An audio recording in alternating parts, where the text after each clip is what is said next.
Social Science of Standard 8. Chapter number 6. Effects of the British rule in India. Aruna was reading the newspaper in the morning while her daughter Purva was sitting beside her and doing her homework. Aruna read loudly, "Revolution in Libya." Hearing this, Purva asked, "What do people revolt?" Aruna answered, "When the needs of people are not satisfied and people face economic crisis, they revolt. In our country, also during the British rule, the condition of the people was very bad and resulted in a revolt. Let me tell you about the life of the Indian at that time. India was economically prosperous till the 18th century. The anarchy that followed the death of Aurangzeb II could not weaken it. It has been admitted by historians across the world that the industries, production, techniques and the organization of trade in India were unmatched at that time. The same country, India, became poor and bankrupt during the near 200 years of British rule.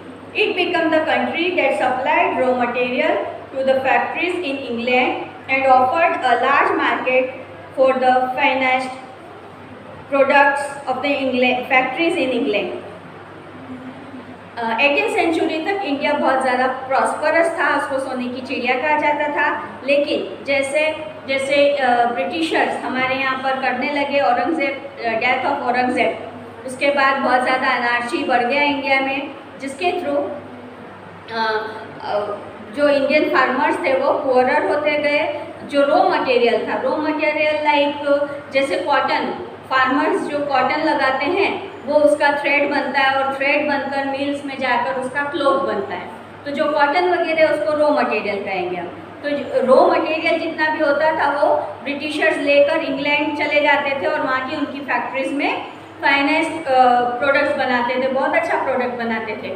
तो वो जो raw material के कारण India बहुत ज़्यादा raw material तो वो सस्ते भाव में ले जाता था, लेकिन उसका जो बिजनेस ट्रेडिंग होता था, आगे के जो वर्कर्स होते थे, जो हैंडलूम वर्क करते थे, जो क्लॉथ बनाते थे, वो लोग बहुत ज़्यादा उनके पास काम नहीं था, तो वो और ज़्यादा पुअरर होते गए।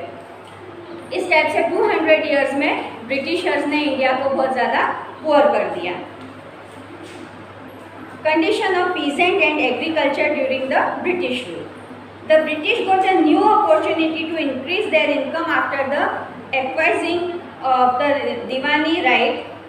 Diwani right, it means right to collect land revenue. Land revenue it means जो ज़मीन के ऊपर टैक्स लिया जाता था उसको दीवानी राइट्स कहते थे।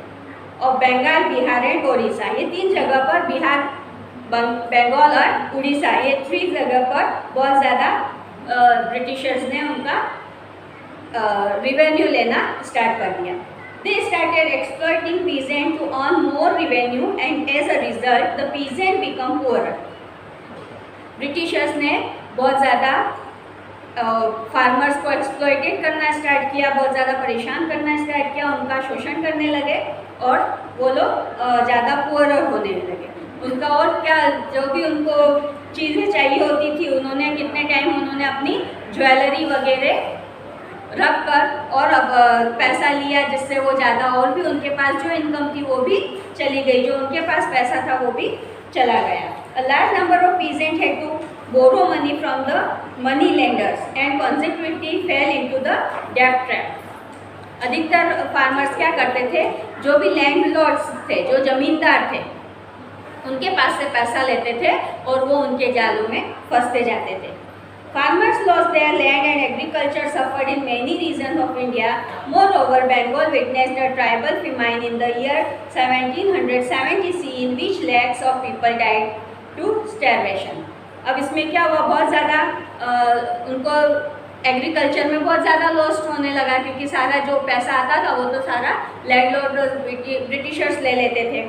और उसके बाद जब 1770 में फिमाइन हुआ बंगाल में, तो उसमें बहुत ज़्यादा लैक्स ऑफ पीपल की डेथ भी हुई। Governor general Lord Cornwallis enforce permanent settlement act in order to collect revenue. अब ब्रिटिशर्स ने एक नया रिवेन्यू स्टार्ट किया। जो थे गवर्नर जनरल लॉर्ड कॉर्नवालिस, उन्होंने एक परमानेंट सेटलमेंट एक्ट स्टार्ट किया। As per act this act the company fixed the revenue on the annual basis. The jamindar are given to permanent right of land and revenue collect. This is how a class of landlord loyal to the company was created.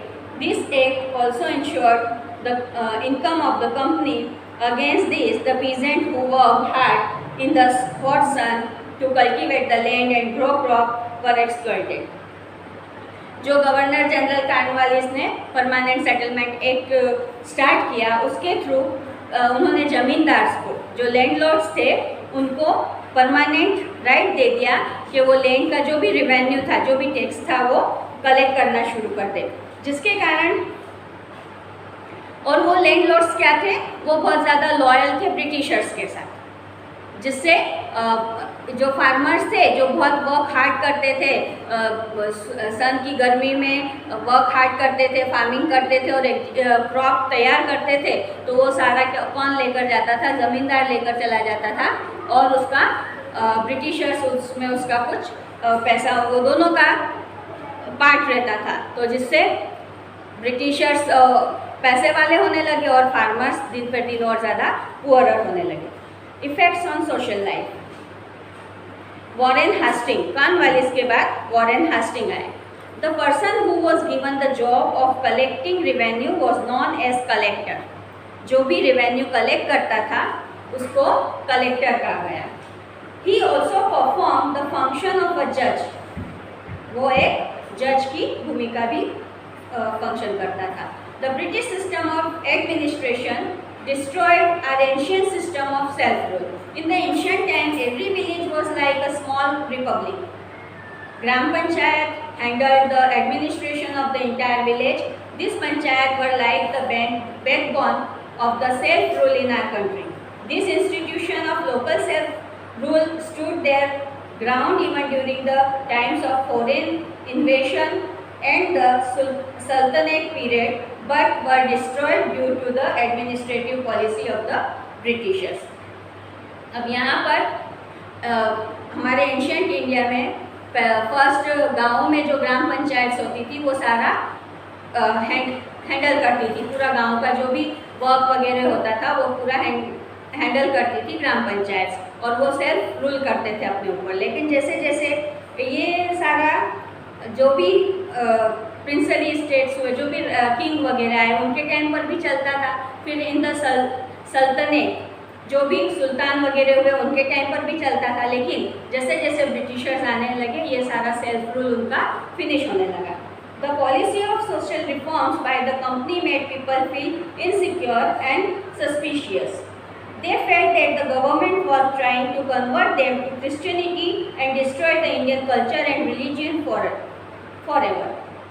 People believed that the Indian social system was deliberately undermined in the railway and military. An order was passed in Agra that every Indian had to salute the British. If it was not done, it was considered a crime and was liable for punishment. As a result, there was a widespread sentiment of anger and hatred for the British among the Indians. इसमें social reforms जो भी Britishers ने किए, उसके through India insecure feel करने लगे और उनको लगने लगा कि ये हमको क्रिश्चियनिटी के तरफ धकेल रहे हैं, उनकी तरफ जाना है, जिससे वो बहुत ज़्यादा, जिससे उनको डर होने लगा कि ये हमारा सारा रिलीजियस कल्चर जो भी है वो डिस्ट्रॉय कर देंगे। और एक आगरा में एक ऑर्डर पास किया कि जो भी ब्रिटिशर्स जाए उसको इंडियंस को सैल्यूट करना है, नहीं तो उसको पनिशमेंट देंगे। इस टाइप से बहुत ज़्यादा सोशल लाइफ पर इफेक्ट पड़ने लगा। Then a destruction of Indian trade and industries. The handlooms of India supplied textile to the market of Asia and Europe. The leaders from the European countries used to come to India to purchase commodities. The Indian made jute, silk, woolen and cotton textile were in high demand in the European markets. The soft and delicate muslin of Dhaka was world famous. Apart from textile commodities such as salt, factory, sugar, etc. were exported in exchange of tremendous amount of bullion.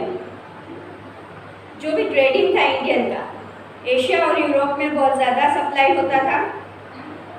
जो European countries थे वो Indian commodities को purchase करते थे। Indian commodities like jute, silk, woollen, cotton, textile, ये बहुत ज़्यादा high demand में था। ढाका की जो वर्ल्ड फेमस थी मसलिन, वो वर्ल्ड फेमस थी। तो इस टाइप से ब्रिटिशर्स जो थे वो इंडिया के ट्रेड पर या इंडियन के तरफ ज़्यादा आने के लिए प्रोत्साहित हुए। The whole scenario changed as the British rule was implemented. The flow of bullion means यहाँ पे gold and silver से, got reversed. In the beginning of the Industrial Revolution, the British took 500 crore rupees as per today's standard only from Bengal during this rule. Just imagine the wealth the British would have accumulated from the whole country. Britishers आज से इतने सालों पहले जब Britishers ने 200 करोड़ रुपए उन्होंने उनका ट्रेडिंग था, तो आज की डेट में तो कितना सारा उन्होंने पैसा